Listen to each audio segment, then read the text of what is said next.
for the people of Blackpool, and I'm very happy to meet my honourable friend. Dave Dugan, final question. My constituents restored the Ailith Hotel from near dereliction to an outstanding venue for dining, drinking and as a hotel. But they are smothered by the compound burden of VAT, rates, wage costs, duty increases, ENICs, energy costs and the squeeze on spending. That's why in December there were 8,000 fewer jobs in hospitality compared with November and 20,000 compared with September. Will the Chancellor consider reducing VAT on hospitality to the 7% it is in Germany, the 9% it is in Ireland or the 10% in Spain or Italy? What I suggest is that the people of Scotland ask who was in charge in Scotland the last 2 decades and kick them out at the next election and give Labour a chance. Right, that completes questions. Let the front bench change over.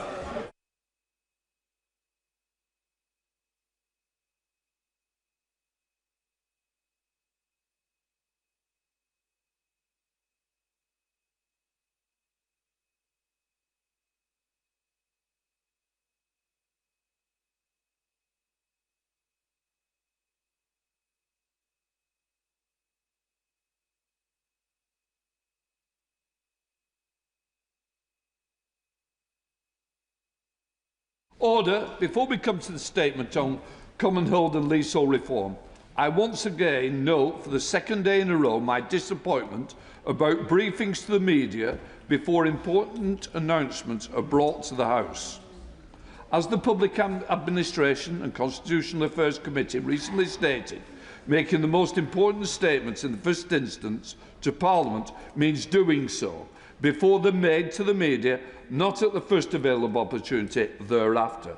These are the government's own rules in its own ministerial code, and it must do better. I'm defending backbenchers on both sides. They've been elected here to hear it.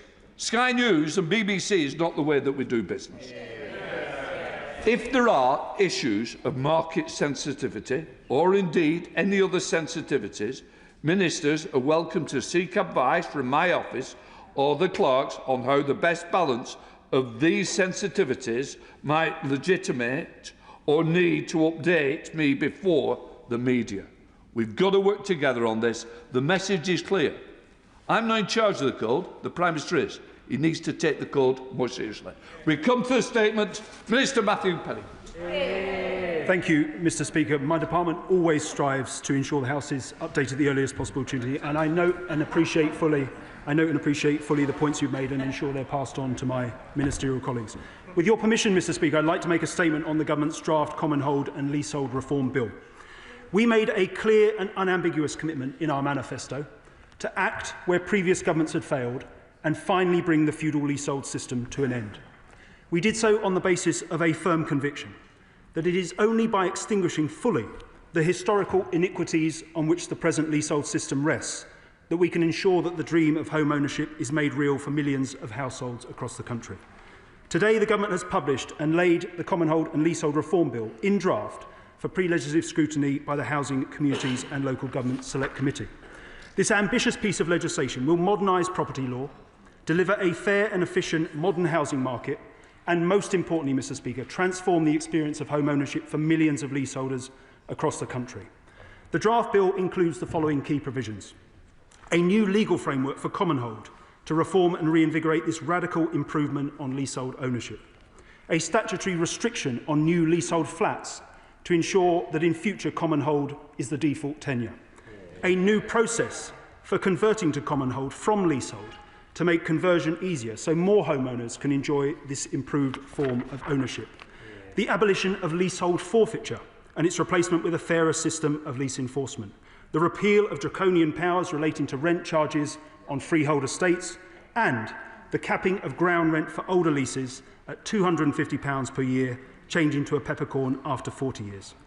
Let me expand briefly, Mr. Speaker, on each of these core measures, beginning with commonhold. As you know, Mr. Speaker, commonhold is a modern home ownership structure that is widely used around the world. It is not merely an alternative to leasehold ownership, but a radical improvement on it. At the heart of the commonhold model is a simple principle. The people who should own buildings and who should exercise control over their management, shared facilities and related costs are not third-party landlords, but the people who live in the flats within them and who have a direct stake in their upkeep. Commonhold ensures that the interests of homeowners are preserved in perpetuity. It transfers decision-making to them so that homeowners have a greater say over how their home is managed and the bills they pay, as well as the flexibility to respond to the changing needs of their building and its residents. Mr. Speaker, for a variety of reasons, Commonhold failed to establish itself following its introduction in 2004. As a result, there are fewer than 20 Commonhold developments in existence today, and the 2002 legal framework is hopelessly outdated.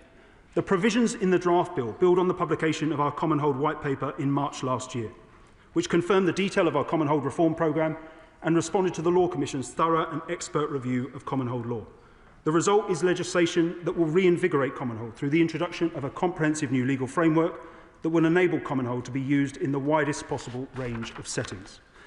To ensure Commonhold becomes the default tenure as our manifesto promised, the draft bill also includes provisions to ban the use of leasehold for new flats. Once enacted, this will ensure that, other than in exceptional circumstances, all flats are provided as Commonhold. These provisions will work in tandem with the ban on the use of leasehold for new houses contained in the Leasehold and Freehold Reform Act 2024. Alongside the publication of the draft bill today, we're publishing a Moving to Commonhold consultation, seeking input from industry and consumers on precisely how we implement the new ban. The feedback received will ensure we can proceed with a smooth transition to Commonhold for new developments, while at the same time protecting the supply of new homes and determining whether there is a case for any justified exemptions. The draft bill also includes measures, Mr. Speaker, to make it easier for existing leaseholders to convert their buildings to Commonhold. The existing law already sets out a process for conversion, but it is one that requires consent from everyone with an interest in the block. This sets an unacceptably high bar and means that Commonhold is not achievable if even a single unit owner, lender, or the existing freeholder objects. The draft bill will introduce a new process for conversion, one which brings conversion into line with wider enfranchisement processes and will make conversion possible if at least 50% of qualifying leaseholders agree.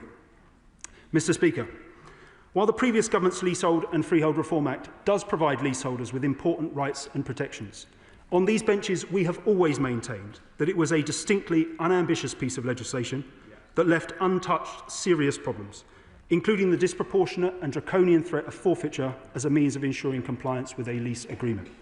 For too long, outdated forfeiture laws have allowed landlords to threaten people with losing their home and hard-earned equity over small debts of as little as £350 or any amount if left unpaid for 3 years. The draft bill contains provisions to abolish forfeiture and replace it with a modern, proportionate lease enforcement system that addresses breaches fairly with appropriate safeguards and judicial oversight. Mr. Speaker, you'll know that before Christmas we launched 2 comprehensive consultations seeking views on how best to implement new consumer protections for homeowners on freehold estates and the ways in which we might reduce the prevalence of privately managed estates over the coming years. To further enhance protections for homeowners on freehold estates, the draft bill will also repeal enforcement powers that apply to estate rent charges on them. These powers, often difficult to find in deeds and poorly understood by buyers, can lead to rent charge owners taking possession of or granting a lease over a freehold home as a result of small sums outstanding. That is not just unfair, it creates real barriers to home ownership and property sales. We will remove these wholly disproportionate and outdated remedies for enforcing rent charges by repealing sections 121 and 122 of the Law of Property Act 1925, including estate rent charges. Mr. Speaker, the Government is acutely aware that the cost of living remains a pressing concern for leaseholders across England and Wales, and that those who remain subject to unfair and unreasonable practices need urgent relief. That is why last summer we consulted jointly with the Welsh Government on strengthening leaseholder protections over charges and services. That consultation included proposals to reform the Section 20 major works procedure, increase transparency over service charges, and enhance access to redress through the relevant provisions in the Act. We thank all those who responded to the consultation and will set out details of how we intend to implement the measures in question as soon as possible. However, the Government is determined to go further to alleviate the cost of living pressures facing leaseholders. In our manifesto, we promise to tackle unregulated and unaffordable ground rent charges. The draft bill honours that commitment. As the House will know, historically, ground rents, which often entail no service being provided whatsoever, were of low or nominal value. However, over the past 2 decades, a practice has developed of freeholders, including high and escalating ground rent clauses in leases. Such clauses are causing leaseholders considerable financial strain, and some are unable to sell or remortgage their properties as a result. The draft bill will cap ground rents at £250 per year initially, changing to a peppercorn after 40 years. This will provide immediate financial relief for leaseholders with high and harmful ground rents, while the longer-term change to a peppercorn cap will eliminate the two-tier market between new and older leases, delivering a fair and efficient modern housing market. These reforms will necessarily have effects on existing contractual arrangements and investments, something which this government does not undertake lightly, Mr. Speaker.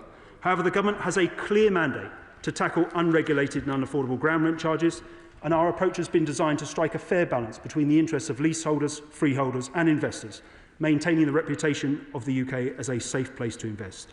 Finally, Mr. Speaker, as I've made it clear to the House on previous occasions, the last government's Leasehold and Freehold Reform Act contains a number of specific but serious flaws that prevent certain provisions from operating as intended and that need to be rectified via primary legislation. While not included in the draft bill, our intention is to rectify those flaws in primary legislation. Among other things, this will allow us to commence the 2024 Act's enfranchisement provisions, making it cheaper and easier for leaseholders to extend their lease or buy their freehold. Mr. Speaker, to conclude, the publication of the draft bill today is a historic moment. It marks the beginning of the end for the feudal leasehold system that has tainted the dream of home ownership for so many. I look forward to working closely with the Select Committee as they perform their invaluable role in scrutinising carefully this draft legislation, and I encourage honourable members from across the House to engage with it and the accompanying consultation on banning new leasehold flats. Mr. Speaker, I commend this statement to the House. Shadow Minister Gareth Bacon. Mr. Speaker, I thank the Minister for his remarks and for advanced sight of his statement. Progress on leasehold reform is to be welcomed. Labour promised this when they stood for election 18 months ago, so it is about time they got on with it, as the previous Conservative government had started to.